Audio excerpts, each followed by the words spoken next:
ಮುಖ್ಯಮಂತ್ರಿ ಬದಲಾವಣೆ ವಿಚಾರ ಬಾರಿ ಸುದ್ದಿಯಲ್ಲಿದ್ದಾಗಲೇ ರಾಜ್ಯ ಕಾಂಗ್ರೆಸ್ ವಲಯದಲ್ಲಿ ಚಟುವಟಿಕೆ ದಿನಕ್ಕೊಂದು ತಿರುವು ಪಡೆದುಕೊಳ್ಳುತ್ತಿದೆ.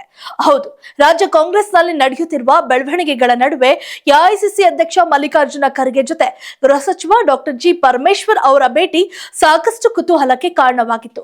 ಈ ಭೇಟಿ ವೇಳೆ ನಡೆದ ಚರ್ಚೆ ಏನು ಎಂಬ ಪ್ರಶ್ನೆಯೂ ಉದ್ಭವಿಸಿತು. ಆದರೆ ಇದಕ್ಕೆ ಇದೀಗ ಡಾಕ್ಟರ್ ಜಿ ಪರಮೇಶ್ವರ್ ಕೊಟ್ಟ ಉತ್ತರವೇ ಕುತೂಹಲ ಕೆರಳಿಸಿದೆ. ಇನ್ನು ಈ ಹೊತ್ತಿನಲ್ಲಿ ನಡೆದ ಡಿನ್ನರ್ ಪಾಲಿಟಿಕ್ಸ್ ಬಣ ರಾಜಕೀಯವನ್ನ ಮತ್ತೊಂದು ಆಯಾಮಕ್ಕೆ ತಿರುಗಿಸಿತು. ಎಲ್ಲವೂ ರಂಪ ರಾಮಾಯಣ ಆಗುತ್ತಿದ್ದ ಹೊತ್ತಲ್ಲಿ ಮಧ್ಯ ಪ್ರವೇಶಿಸಿದ ಎಐಸಿಸಿ ಅಧ್ಯಕ್ಷ ಮಲ್ಲಿಕಾರ್ಜುನ ಖರ್ಗೆ ಎಲ್ಲರ ಬಾಯಿ ಮುಚ್ಚಿಸುವ ಕೆಲಸವನ್ನ ಮಾಡಿದ್ದಾರೆ. ಇದಾದ ಬಳಿಕ ಗೃಹ ಸಚಿವ ಡಾಕ್ಟರ್ ಜಿ ಪರಮೇಶ್ವರ್ ಮಲ್ಲಿಕಾರ್ಜುನ ಖರ್ಗೆ ಅವರನ್ನ ಭಾನುವಾರದಂದು ಬೆಂಗಳೂರಿನಲ್ಲಿ ಭೇಟಿ ಮಾಡಿರುವುದು ಕುತೂಹಲಕ್ಕೆ ಕಾರಣವಾಗಿತ್ತು. ಈ ಬಗ್ಗೆ ಸ್ಪಷ್ಟನೆ ನೀಡಿರುವ ಡಾಕ್ಟರ್ ಜಿ ಪರಮೇಶ್ವರ್, ನಾವು ಯಾವುದೇ ರಾಜಕೀಯ ವಿಚಾರ ಚರ್ಚೆ ಮಾಡಿಲ್ಲ ಎಂದು ಹೇಳಿದ್ದಾರೆ. ಎಐಸಿಸಿ ಅಧ್ಯಕ್ಷರಾದ ಮಲ್ಲಿಕಾರ್ಜುನ ಖರ್ಗೆ ಅವರ ಭೇಟಿ ವೇಳೆ ಯಾವುದೇ ರೀತಿಯ ರಾಜಕೀಯ ಚರ್ಚೆಗಳನ್ನ ಮಾಡಿಲ್ಲ ಎಂದು ಹೇಳಿದ್ರು.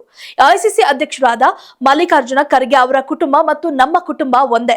ರಾಜಕೀಯವನ್ನು ಹೊರತುಪಡಿಸಿ ನನಗೆ ಅವರು ಹಿರಿಯ ಅಣ್ಣ ಇದ್ದ ಹಾಗೆ.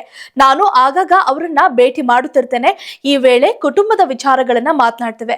ಭೇಟಿ ಆದಾಗಲೆಲ್ಲ ರಾಜಕೀಯ ವಿಚಾರಗಳನ್ನ ಮಾತನಾಡಲು ಹೋಗುವುದಿಲ್ಲ ಎಂದು ಸ್ಪಷ್ಟಪಡಿಸಿದ್ದಾರೆ.